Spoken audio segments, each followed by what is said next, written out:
ko na, hindi ko na record. O, ulitin mo yung ginawa mo sa akin kanina pagpasok ko. Di ba? Pagpasok ko, uming ka kagad sa akin. Yan, ikaw pa lang ang unang gumagawa niyan. Bakit ka marunong umamin? Amen po yung tawag. Oo, amen. Sa inyo ba ano tawag? Ano po? Misa.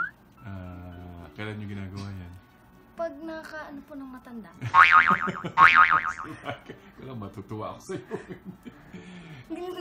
Iba-iba na itsura mo direct. Iba na? Bakit? Ano ba itsura mo? Mas nagbumata ka po. Inubola mo akong bata ka. So ano, kamusta? Kamusta ang ano? Nakaka-excite po kasi syempre hindi po namin alam kung hanggang ilang taon pa po kami dito, buwan, araw po. Pero Mga isang buwan lang. oh my God. Pero pasalamat po ako direct kasi syempre nung before pa itim-itim ko po tapos po nung pumunta po ako ng Manila, napapansin niyo po ba direct? Medyo pumuputi ka. Kahit bumilid ka sa araw.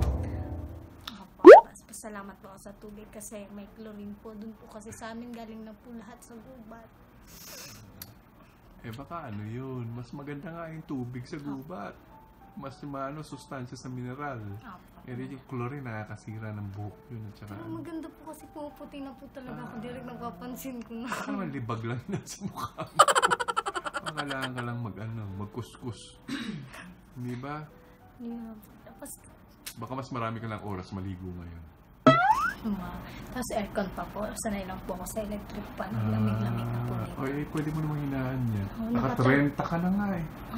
Naka-30 degrees yung ano mo. Pwede mo siyang patayin pag masyado ka nalalamig. Kaya natatakot po ako pag pumasok po ako sa bahay ni Kuya kasi po baka malamig.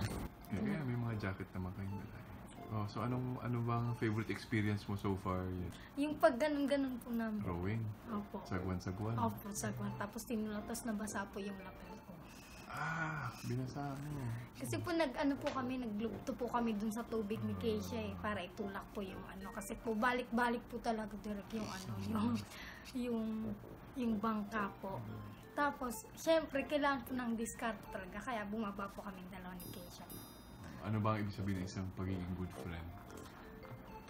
Mabuti naman po ako sa lahat po ng kaibigan ko. Syempre po, kailangan mo talaga maging mabuti para po mas marami ka pong kaibigan. Kasi kung magiging bad ka po, syempre, baka wala pong sa inyo magiging close. Si Ashley lang po yung nahihirapan po ako talaga. Ini-English niyo po ako. Hey, like that. Tapos ako na lang mag-adjust. Pinanood mo ba sila Fumiyam at si Yam Yam? Opo. Sila rin naman, di nagkakaunawaan. Kaya naging matalik na. Pero magkaibigan po kami. Binigyan niya, may regalo po siya sa akin. Na jacket. Kasi very vintage. Anong vintage? Ano po yung vintage? Luma. Ibig sabihin makaluma pag vintage. Kasi yung unang panahon ng estilo.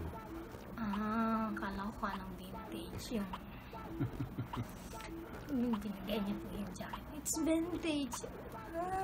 Tinanggap ko na lang po. Kasi kung ano po sinasabi niya. So, ano magiging diskarte mo sa loob ng bahay yun? Siyempre po, diskarte po kung ano pong ipapaano po ni Kuya ng mga task.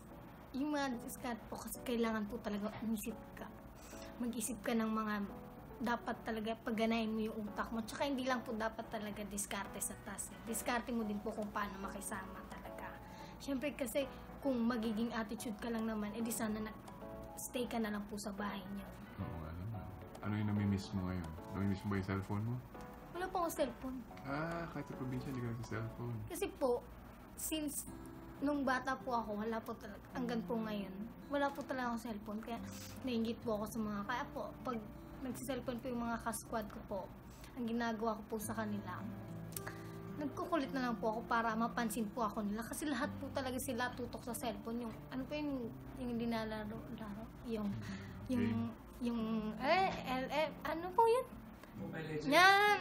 ML pala, LM. Alam mo, maswerte ka nga na wala kang cellphone. Kasi ikaw, marunong ka makisama sa tao.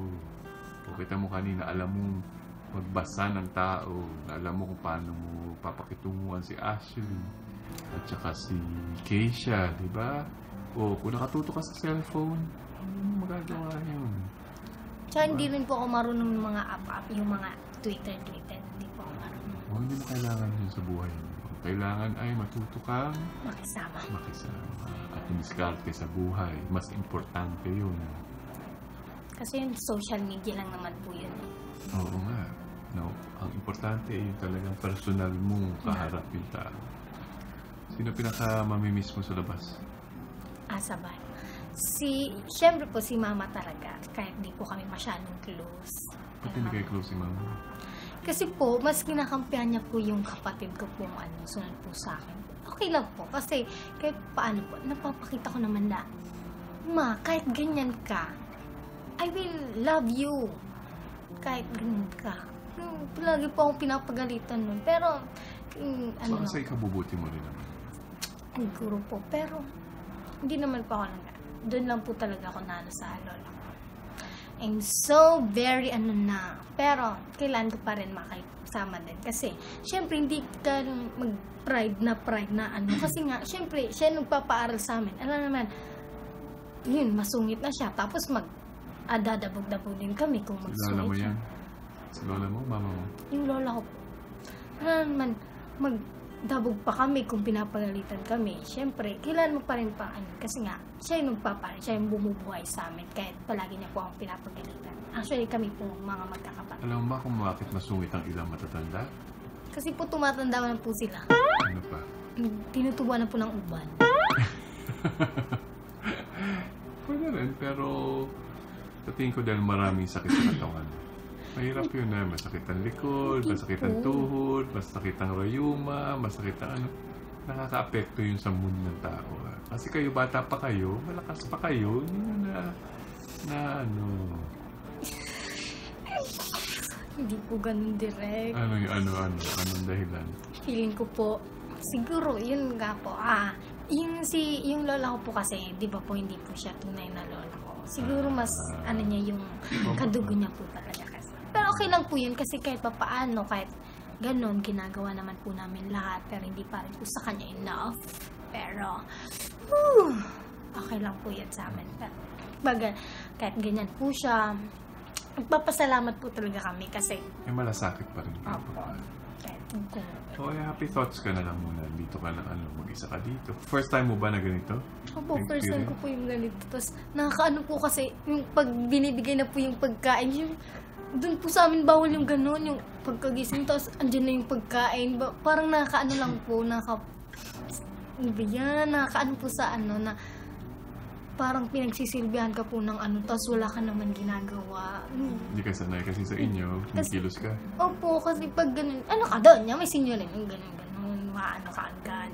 Kaya, yun, sanay po sa trabaho. Ano madalas na ginagawang gawain bahay? Maggulay po, magluto, maglinis ng bahay, tapos yun, po ng baboy. Tapos, kung nahirapan lang po talaga ako pag nagugulay. Kasi po magbabalat pa po ako ng nyug po. Ikaw Opo, kasi wala na pong lalaki sa bahay. Lahat na po kami. Kaya, yun, alam naman yung lola ko po Kaya malakas ka. Kahit ba ako Ginagawa mo lahat ng gawain kahit panlalaki. Opo, talaga. Kailangan. Okay, so anong mensahe mo sa mga Oragon? Message ko lang po, sana po supportahan niyo po kami, hindi lang po sa, syempre, niyo po ako, ka-probinsya po. Gusto ko lang po, kung sino po yung nagugustuhan niyo po talagang, sa tingin niyo po nagpapakatotoo, dun lang po kayo alam niyo pong, dito sa taong to, alam namin na kaya niya, matatag siya, ganoon lang po. Basta po, yun lang po. Okay, sige, salamat Tien at good luck. Good luck sa pangarap mo. Okay, sige, iwan na kita. Good night. Good night po. Ikaw